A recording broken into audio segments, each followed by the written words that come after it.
Oh, hello. Let us look at some questions regarding uh, graphing, and then in calculus. All right, let's try to look at them. If f prime of x and g prime of x exist, and then here we realize that f prime is always greater than g prime. Now, when we were to graph them, what would you realize? So you can easily see that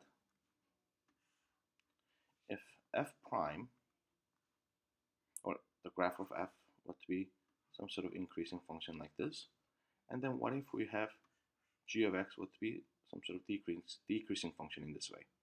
You will realize that they will be meeting up at one point. But you can see that they will never meet again because this will be keep on going up and this will be keep on going down. So we know that they can easily meet up one time.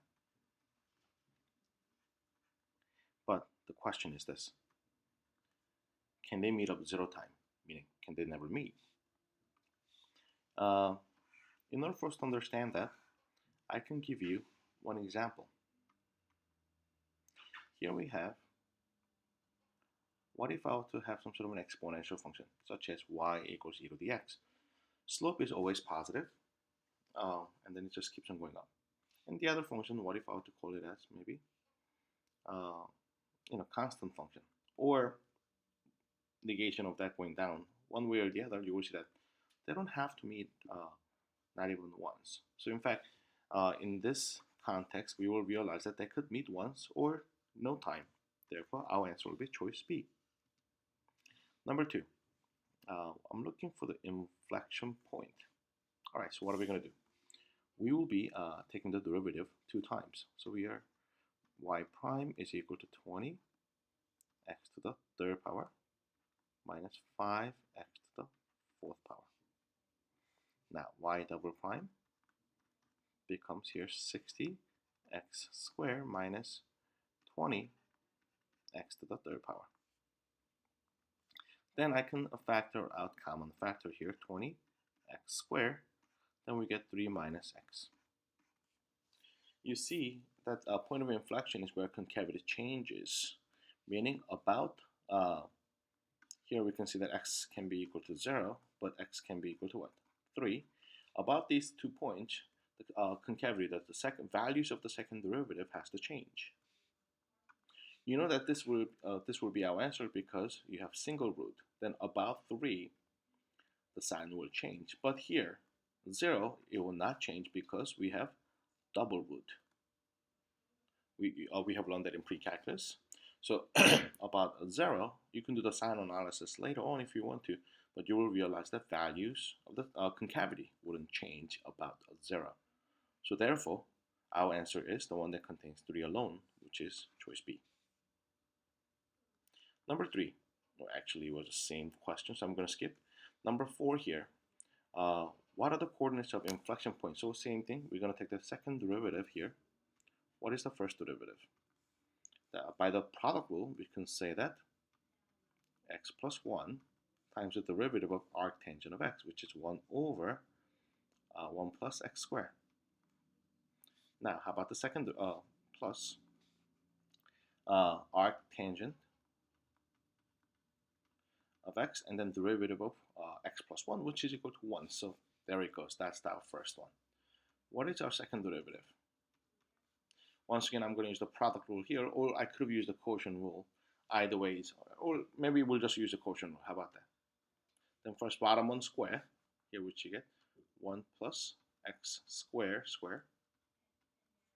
And then what are we going to do? Derivative of the top, which is 1 times the bottom, which is 1 plus x squared, minus, we get what?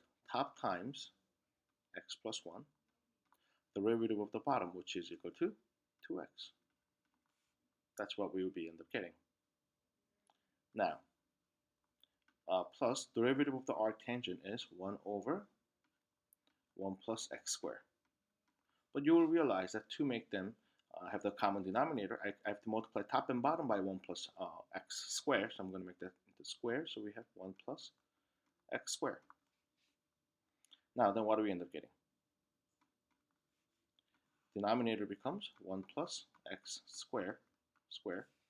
Here we get 1 plus x squared minus 2x squared, and then minus 2x here plus 1 plus x squared.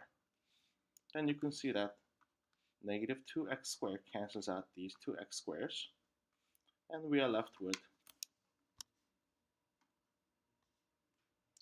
2 minus x squared over 1 plus x squared, or actually, sorry, it wasn't x squared, but it was 2x.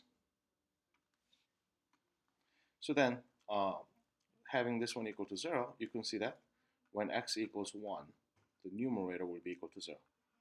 So x being equal to 1 is our point of inflection. So then we have two choices. Which one would that be? We just have to plug in the 1 in place of x. Then you can see that 1 plus 1 becomes 2, and we have arc tangent of 1. You know that arc tangent of 1 is 45 degrees, in other words, pi over 4. So we get 2 times pi over 4, which will be equal to pi over 2. So therefore, our answer is 1 comma pi over 2. Choice E becomes the answer.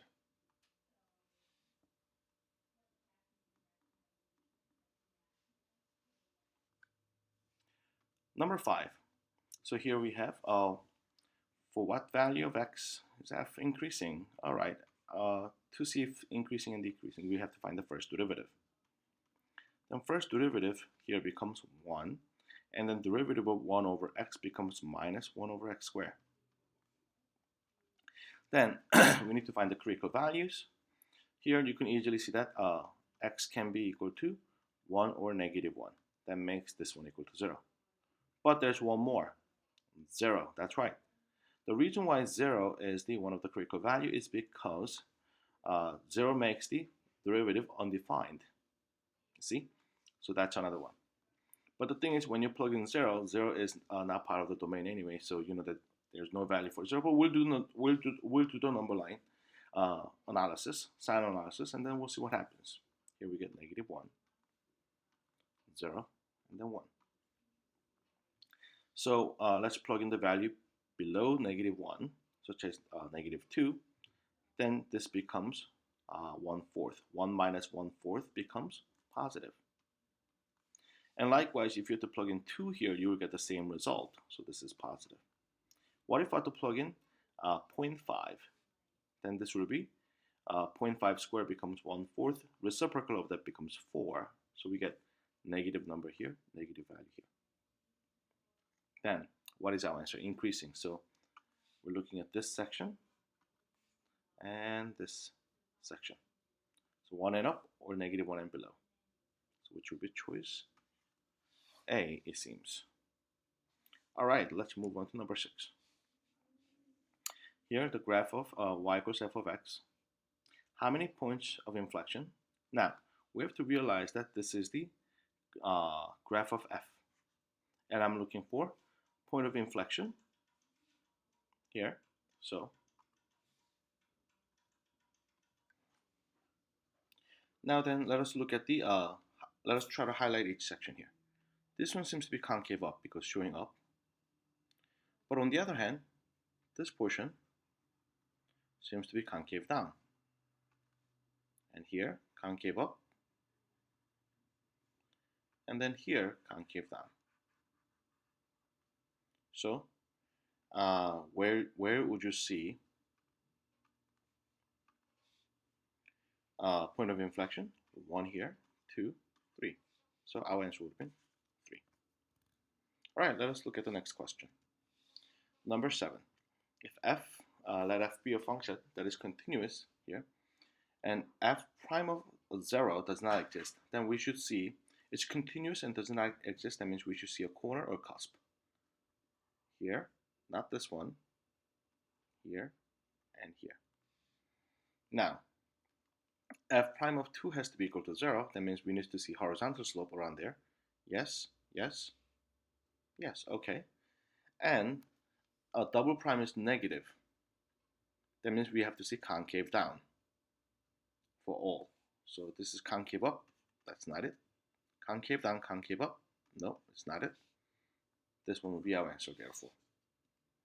All right, let's look at number 8 here.